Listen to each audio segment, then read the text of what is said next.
ఒక అమ్మాయి తన రూమ్లో చదువుకుంటూ ఉంటుంది. అండ్ పక్క రూమ్లోనే తన నాన్న అయితే పడుకుని ఉంటాడు. అమ్మాయి చదువుకుంటూ ఉండగా సడన్గా కరెంట్ అయితే పోతుంది.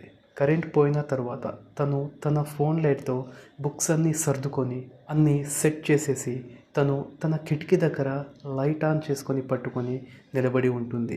అయితే కిటికీ అవతల సైడ్ సడన్గా రక్తంతో తడిసి ఉన్న ఒక ఫేస్ అయితే తనకి కనిపిస్తుంది. అది చూసి ఒక్కసారిగా తను భయపడిపోయి అరుస్తూ ఉంటుంది.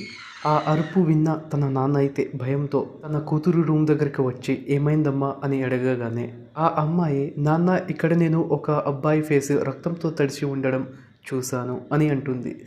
అయితే వాళ్ళ నాన్న ఆ కిటికీ దగ్గరికి వెళ్ళి చూస్తే అక్కడైతే ఏమీ ఉండదు. తను ఆ కిటికీ మూసేసి ఇప్పుడు పడుకో అమ్మా, ఏం జరగదు అని చెబితే, లేదు నాన్న, నాకు భయమేస్తుంది, నేను పడుకోను ఈ రూమ్లో అని ఆమె చెప్తుంది. అప్పుడు వాళ్ళ నాన్న, సరే మరి నువ్వు నా రూమ్లోకి వచ్చి నా బెడ్ మీద పడుకో, నేను పక్కనే ఉన్న సోఫా మీద పడుకొని ఉంటాను అని చెప్పి ఇద్దరైతే పడుకుంటారు. తను తన కూతురిని, అమ్మా భయపడకు, నేనున్నాను, ధైర్యంగా పడుకో అని చెబుతాడు. అలా పడుకున్న కొంత సమయం తర్వాత వాళ్ళ ఇంటి కాలింగ్ బెల్ అయితే మోగుతుంది. ఒక్కసారిగా అమ్మాయి ఉలిక్కి పడుతుంది. అది చూసి అతను, ఎందుకమ్మా భయపడతావు, నేనున్నాను కదా అని చెప్పి డోర్ తీయడానికైతే వెళ్తాడు. ఇంట్లో అయితే వాళ్ళిద్దరే ఉంటారు. అందుకే అమ్మాయి అంతగా భయపడుతూ ఉంటుంది. అమ్మాయి వాళ్ళ నాన్నను, నాన్న ఫస్ట్ డోర్ హోల్ నుంచి అయితే బయట ఎవరున్నారో చూడండి, ఆ తర్వాతే డోర్ అనేది ఓపెన్ చేయండి అని చెబుతుంది. తన కూతురిని సరే అమ్మా అని చెప్పేసి హోల్ నుంచి చూస్తాడు. అతనికైతే బయట ఏమీ కనిపించదు. తను ఏమీ లేదమ్మా అని చెప్పేసి ఏమీ కనపడట్లేదు అనేసి డోర్ అయితే తీస్తాడు. ఏమీ లేదు అని చెప్పి డోర్ తీయగానే 16 ఏళ్ళ అబ్బాయి ఒక కత్తితో సడన్గా అతనికైతే తల మొండం వేరుగా ఉండేలా నరికేస్తాడు. అది చూసిన అమ్మాయి ఒక్కసారిగా భయంతో రూమ్లోకి పరుగులు తీస్తుంది. రూమ్లో ఒక చిన్న టేబుల్లో దూరిపోయి నోరు మూసుకొని సైలెంట్గా కూర్చొని ఉంటుంది. అయితే ఆ అబ్బాయి కత్తితో గోడను గీక్కుంటూ సౌండ్ చేస్తూ ఆ రూమ్లోకి అయితే అమ్మాయి ఉన్న రూమ్ వైపు అయితే వస్తూ ఉంటాడు. అలా ఆ రూమ్లోకి వచ్చేసి ఒక్కసారిగా తన చేతిలో ఉన్న కత్తిని కిందికి పడేస్తాడు. అది తీసుకోవడానికి కిందకి వంగి చూస్తే అమ్మాయి దాని కింద కూర్చొని ఉన్నట్టు తనైతే గమనిస్తాడు. అప్పుడు ఒక్కసారిగా తను బయటికి వెళ్తున్నట్టు చేసి డోర్ వేసేసి అమ్మాయి పక్క సైడ్కే భయంకరంగా కూర్చొని ఉంటాడు. అదైతే అమ్మాయి అస్సలు గమనించదు. అమ్మాయి మెల్లగా ఊపిరి పీల్చుకొని పైకి లేచి బయటికి వెళ్ళడానికి చేస్తే అమ్మాయికి తన పక్కనే ఊపిరి పీల్చుకుంటున్న సౌండ్ అయితే వస్తుంది. భయంతో అమ్మాయి వెనక్కి తిరిగి చూస్తే అబ్బాయి మొహం నిండా రక్తంతో తడిసి ఉంటుంది. అది చూసి అమ్మాయి పారిపోవడానికి చేస్తే అబ్బాయి వెనక నుంచి విసిరేస్తాడు. అది అమ్మాయి తలకి తాకి రక్తం వస్తూ ఉంటుంది. అప్పుడు అమ్మాయి కిందికి పడిపోగానే తను ముక్కలు ముక్కలుగా అమ్మాయిని అయితే నరికేస్తాడు, చాలా భయంకరంగా. ఇప్పుడు టైటిల్స్ పడితే బాగుంటుంది కదా. అసలు ఈ అబ్బాయి ఎవరు? 16 ఏళ్లకే ఎందుకు అందరినీ చంపుతున్నాడు? ఈ 16 ఏళ్లలో తను 108 హత్యలు ఎందుకు చేశాడు? ఈ అబ్బాయికి అమ్మ నాన్న ఉండేవారు. వాళ్ళ నాన్నేమో చిన్న చిన్న బిజినెస్లు అవి చేసుకొని ఇంటిని సరిగ్గా చూసుకునేవాడు. అండ్ వాళ్ళ అమ్మ వచ్చేసి హౌస్ వైఫ్గానే ఉంటూ అప్పుడప్పుడు టైలరింగ్ పని కూడా చేస్తూ ఉండేది. అబ్బాయికి అప్పుడు 13 ఏళ్ళు ఉండేది. అప్పుడు వీళ్ళు చాలా హ్యాపీగా ఉండేవారు. అబ్బాయి పేరు వచ్చేసి కుమార్, నాన్న పేరు వచ్చేసి ప్రవీణ్, వాళ్ళ అమ్మ పేరు వచ్చేసి కౌశల్య. అయితే ప్రవీణ్కు అంటే అబ్బాయి వాళ్ళ నాన్నకు బిజినెస్లో కొన్ని రోజులుగా లాస్ అనేది వస్తూ ఉంది. అలా అతనికి 2-3 నెలల్లోనే తన బిజినెస్ మొత్తం దెబ్బతీసింది. మ్యాక్సిమం అతనికి ఒక 85 లక్షల దాకా నష్టమైతే వచ్చింది. అయితే తన బిజినెస్ అనే దానిలో చాలామంది లింక్ అయి ఉంటారు. బిజినెస్ అనేది లాస్ అవ్వడంతో వాళ్ళు ప్రవీణ్ని రోజు వాళ్ళ ఇంటికి వచ్చేసి బెదిరించి అప్పు అనేది తీర్చకపోతే నీ ప్రాణాలు తీసేస్తా అనేసి వాళ్ళు బెదిరించడం అయితే జరిగింది. అలా తన బిజినెస్లో చాలామంది తనకి అలా చెప్పడం వల్ల తను తన భార్య ఇంకా తన కొడుకుకి తన వల్ల ఎటువంటి ఇబ్బంది రాకుండా ఉండడానికి ఇల్లుతో సహా అన్నీ అమ్మేసి అప్పులు ఒక 80% అయితే అప్పు అయితే తీర్చేస్తాడు. అలా అయిపోయిన తర్వాత తను తాగుడుకైతే బలైపోతాడు. ఒకరోజు పొద్దున్నే పక్క ఊరి పెద్ద మనిషి వచ్చేసి, నువ్వు నా దగ్గర అప్పు చేసావు కదా, ఇప్పుడు చూస్తే నువ్వేమో ఎటువంటి ఆస్తి లేకుండా ఎలా ఉన్నావు, మరి నువ్వు నా డబ్బులు ఎలా తీరుస్తావు, నా డబ్బు నాకిచ్చేయి అని తను చెబితే ప్రవీణ్ అయితే కొంచెం టైం అయితే అడుగుతాడు. అయితే తను సరే అని చెప్పేసి అక్కడి నుంచి బయలుదేరిపోతాడు. ఆ టైం అయిపోయిన తర్వాత రోజు తను మళ్ళీ వచ్చి ప్రవీణ్ను తన ఊరి వాళ్ళ ముందు తన మనుషులతో కొట్టిస్తాడు.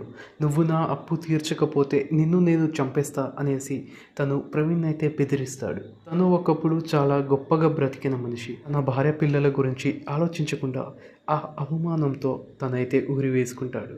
అలా చేసుకున్న కొన్ని రోజులకు ఆ అప్పు వాళ్ళు మాత్రం వాళ్ళ ఇంటికి వచ్చి ఆ కౌశల్యను నీ మొగుడు చచ్చాడు, నువ్వైనా నీ అప్పు తీరుస్తావా లేదా అని చెప్పి కౌశల్యను చెడు ఉద్దేశంతో చూస్తాడు.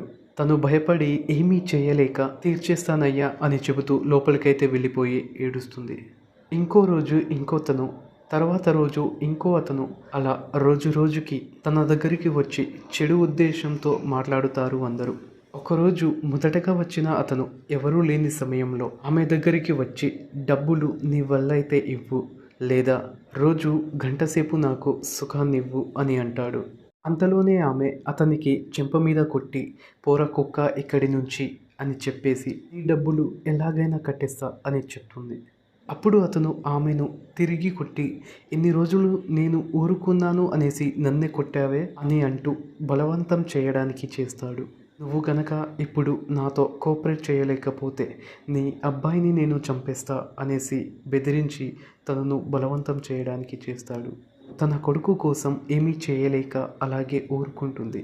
అలా అతను ఆమెను బలవంతం చేస్తాడు. తరువాత రోజు ఇంకొకడు వచ్చి ఆమెను తనతో లొంగకపోతే తను కూడా అలాగే అంటే తన కొడుకుని చంపేస్తా అని బెదిరిస్తూ ఆమెను లొంగదీసుకుంటాడు. అయితే ఆ అవమానానికి తను చనిపోదామని అనుకుంటుంది. అయితే తను సడన్గా తన కొడుకుని గుర్తు తెచ్చుకొని తను ఏమీ చేయలేక ఆగిపోతుంది. అలా కొన్ని రోజుల దాకా ఒకరని ఇద్దరని రోజుకి ముగ్గురనేసి వచ్చి ఆమెను బలవంతం చేస్తారు. ఒక రోజైతే అబ్బాయి ఇంట్లోనే ఉంటాడు. అంతలో తన అమ్మను ఇంట్లో బలవంతం చేయడం చూస్తాడు. ఒకరి తర్వాత ఒకరు అని అంటూ తనను కలిసికట్టుగా బలవంతమైతే చేస్తారు. అది ఈ అబ్బాయి అయితే గమనిస్తాడు. ఆవిడ నా కొడుకు ఇంట్లోనే ఉన్నాడు, ప్లీజ్ వద్దండి, ఇప్పుడు వెళ్ళిపోండి అని చెప్పేసి వాళ్ళని బ్రతిమాలుకుంటూ ఉంటే ఏంటే నువ్వు వాళ్ళకే అప్పున్నావా, మాకు అప్పు లేవా అని చెప్పేసి ఆమెను బలవంతమైతే చేస్తారు. తను ఎంత చెప్పినా వినకుండా ఆమెను అందరైతే బలవంతం చేస్తారు. చివరిగా తనైతే వాళ్ళందరి చేతిలో చనిపోతుంది. అలా తను చనిపోయిందని తెలిసి వాళ్ళు ఆ అబ్బాయిని తనని ఇంట్లో పెట్టేసి తగిలిపెట్టేద్దామని చూస్తారు. అబ్బాయి ఒక బీరువాలో అయితే దాక్కొని ఉంటాడు. అబ్బాయి బీరువాలో ఉన్నట్టు వాళ్ళైతే గమనించరు. అయితే వాళ్ళందరూ ఇలా మాట్లాడుకుంటారు, అబ్బాయి లేడు, అబ్బాయికి మన గురించి తెలియదు కాబట్టి ఈమెను ఒక్కదాన్నే ఇంట్లో వేసేసి ఇల్లైతే తగిలిపెట్టేద్దాం అని అనుకుని అందరూ ఇంటిని తగిలిపెట్టేస్తారు. అప్పుడు ఇల్లు కాలిపోతూ ఉంటే అబ్బాయి బయటికి వచ్చి దూరంగా నిలబడి కాలిపోతున్న తన తల్లి శవాన్నైతే చూస్తాడు. తను లోపలికి వెళ్ళి తన తల్లిని బయటికి తీసుకొద్దామని వెళితే ఆ శవం అప్పటికే కాలిపోతుంది మొత్తం. ఇంకా తను చేసేదేమీ లేదనేసి బయటికైతే వెళ్ళి ఏడుస్తూ ఉండిపోతాడు. అలా కొన్ని రోజుల దాకా తను ఏడుస్తూ గడుపుతూ ఉంటాడు. ఒకరోజు ఒకతను ఒక ఆవిడకి బలవంతం చేస్తూ ఉండడం తినైతే గమనిస్తాడు. ఈ అబ్బాయి రూమ్లో ఉన్న ఆమెను అతను కొట్టడం, బలవంతం చేయడం ఈ అబ్బాయి అయితే గమనిస్తాడు. అప్పుడు ఈ అబ్బాయి తన దగ్గర ఉన్న బ్లేడ్తో ఆ రూమ్లోకి వెళ్ళి అతన్ని పీక కట్ చేసి చంపేస్తాడు బెదిరిస్తూ. అప్పుడు అబ్బాయి ఆవిడను తన కూతురిని చూస్తూ తన అమ్మైతే తనకు గుర్తొస్తుంది. అప్పుడు తను బయటికి వెళ్ళి ఏడుస్తూ వెళ్ళిపోతాడు. అప్పుడు తను తన అమ్మని ఎవరైతే అనుభవించి చంపారో వాళ్ళను ఈ అబ్బాయి ఒకరి తర్వాత ఒకరిని వాళ్ళ కుటుంబంలో ఉండే ప్రతి ఒక్కరిని చంపేస్తాడు. అందులో మనం ముందు అనుకున్నాం కదా, అంటే కథ స్టార్టింగ్లో అనుకున్నాం కదా, వాళ్ళని కూడా చంపేస్తాడు. అబ్బాయి దగ్గర కూరగాయలు కట్ చేసే ఒక చిన్న కత్తి అండ్ పెద్ద తల్వార్ అయితే పెట్టుకొని తను వాళ్ళందరినీ అయితే చంపడానికి వెళ్తూ ఉంటాడు. తను ఆడవాళ్ళతో సహా చంపేస్తాడు కానీ ఇంట్లో అతనికి అమ్మలా అనిపించే ఆడవాళ్ళను మాత్రం తను ఏమీ చేయడు. ఆడవాళ్లను బలవంతం పెట్టే వేరే మగవాళ్ళని కూడా తను వెతికి మరీ చంపుతాడు. అయితే తనొకరిని చంపడానికైతే వెళ్తాడు. అక్కడ ఒకతను తన ప్లేట్లో అన్నం తింటూ ఉంటాడు. తన భార్య ఇంకా ఒక అబ్బాయి తన దగ్గరే ఉంటారు. అలా వాళ్ళని చూసినప్పుడు తనను ఎలా చంపాలి అని అనుకొని కాసేపటి దాకా బయటైతే కూర్చొని ఉంటాడు. తనైతే తిన్న తర్వాత కొద్దిసేపు బయట వాకింగ్ అని బయటికైతే తిరగడానికి వస్తాడు. లోపల తన భార్య, పిల్లవాడు ఉంటారు. ఈ అబ్బాయి అయితే వెనుక నుంచి వచ్చి తనను పొడి చేస్తాడు. అలా పొడవగానే అప్పుడు అతను ఒక్కసారిగా గట్టిగా అయితే అరుస్తాడు. తన భార్య, పిల్లలు బయటికి వచ్చి చూస్తే తను అతనితో తప్పించుకోవడానికి చేస్తూ ఉంటాడు. అప్పుడు ఆ అబ్బాయి తనను నూక్కుంటూ ఇంటి లోపలికైతే తీసుకెళ్ళిపోతాడు. అతను, అతని భార్య, సైకో అండ్ చిన్న పిల్లవాడు వాళ్ళందరూ ఇంట్లోనే ఉండి గొడవ పడుతూ ఉంటారు. అప్పుడు కొద్దిసేపటిలోనే ఆ అబ్బాయి అతన్ని మాత్రం చాలా భయంకరంగా నరికేస్తాడు. ఆవిడ ఆ అబ్బాయిని కొడుతుంది అండ్ చిన్న కత్తితో పొడి చేస్తుంది. ఆ గొడవలో ఆ అబ్బాయి ముగ్గురిని చంపేస్తాడు. ఆవిడను, తన పిల్లవాడిని చంపడం తన ఉద్దేశమైతే కాదు. కానీ ఆవిడ తనను పొడి చేసి ఇంకా గట్టిగా అరవడంతో తను తప్పనిసరిగా ఆమెను కూడా చంపడం అయితే జరిగింది. ఆ క్రమంలో చిన్న పిల్లవాడిని కూడా చంపేయడం జరుగుతుంది.